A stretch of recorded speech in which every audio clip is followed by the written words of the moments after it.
What's going on there, guys? We got some breaking news coming from the Lord of the Rings universe on Twitter. Now, I don't know how necessarily credible this is, so it might be a rumor, but either way, I do want to talk about what we are seeing with this news here on Twitter. The new Lord of the Rings game is reportedly in development. We've already talked about this before. An announcement with the release date and details is expected in the next few months, which means that we should be seeing a release date here soon. Makes me nervous. I'll get into that in a moment. It aims to deliver a seamless open world Middle-earth from the peaceful hills of the Shire all the way to the fires of Mordor. What's being rumored is one massive connected world with no loading zones, vast biomes including forests, mountains, cities, and wastelands, player-driven exploration rather than linear quests, dynamic encounters tied to the state of Middle-earth. If true, this would be the most ambitious Lord of the Rings game ever made, finally capturing the true scale of Tolkien's world. So there's a lot that we can honestly talk about and break down within this trailer. One of the things that I do want to talk about here is mainly these 4 points that are brought here. One massive connected world with no loading zones. Now, that's something that a lot of people would think that, wow, that is really ambitious to not have any loading zones whatsoever.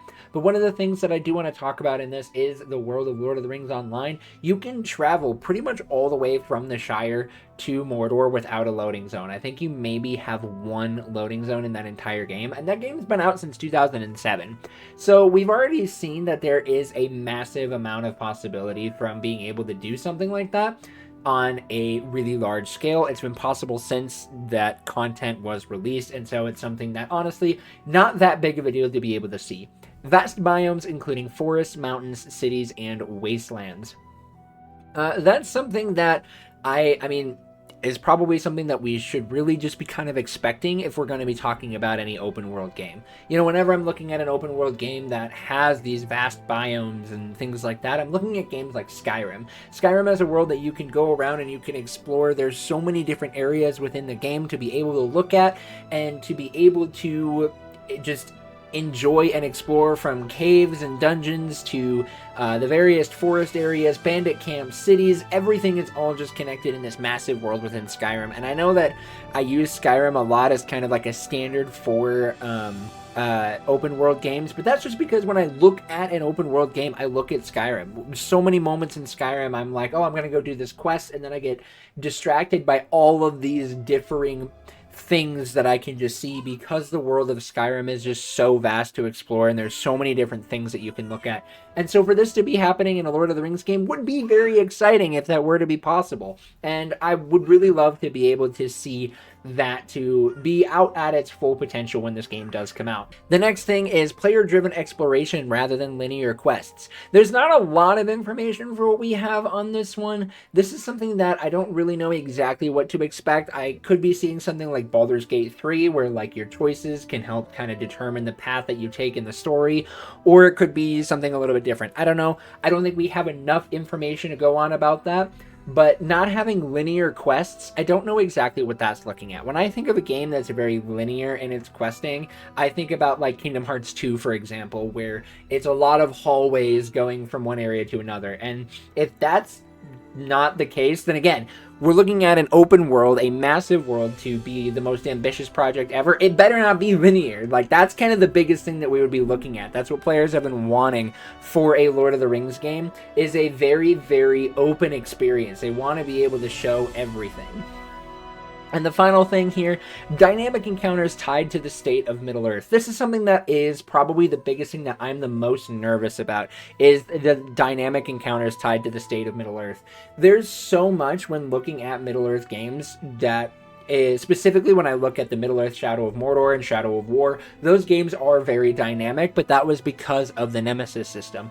Every single playthrough was so different because you could experience orcs that do so many different things.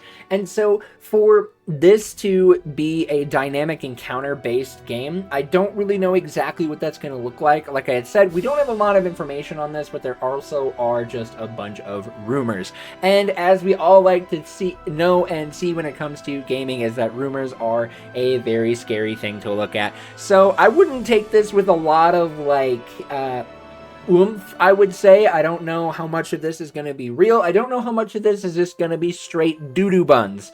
So don't take this too seriously. I think there's a lot to look at here, and Obviously, whenever there's a new game being announced, there's always a lot of scrutiny when it comes to leaking and things like that.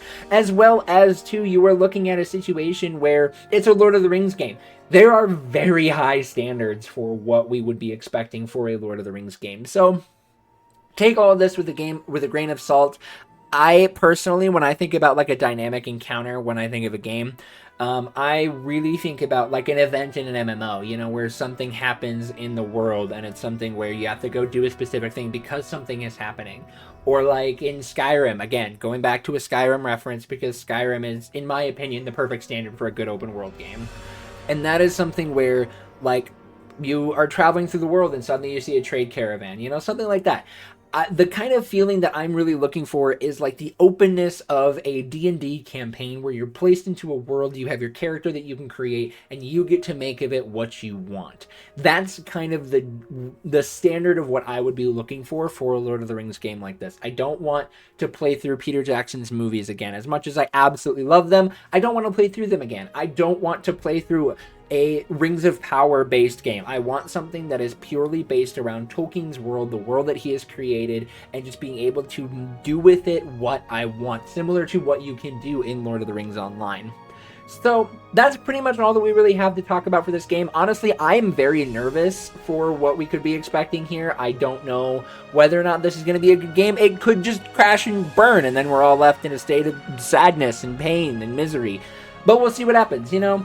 And I know this is like a short video. It's something that I don't normally like to do. I don't normally like to do a lot of short videos, but I do want to cover this game and all of the rumors and stuff that comes out from it, so that way we can be excited and hopefully enjoy it when it does come out. But thank you guys so much for watching. Real quick before we go, I do want to give another shout out to all of my Ko-Fi supporters. You guys are the ones that make this channel possible. If you want access to more of the in-depth videos that are spending a lot more time being worked on, maybe some stream videos, things like that, you definitely want to support on Ko-Fi. There's 2 videos that are not open to the public right now that are available on Ko-Fi, so go check it out there. You get a personal shout out at the end of the video for all Ko-Fi supporters, as well as you get early access to any and all videos that come out for as low as $1 a month. So guys, go support on Ko-Fi. That's the best way that you can financially support what we're doing here.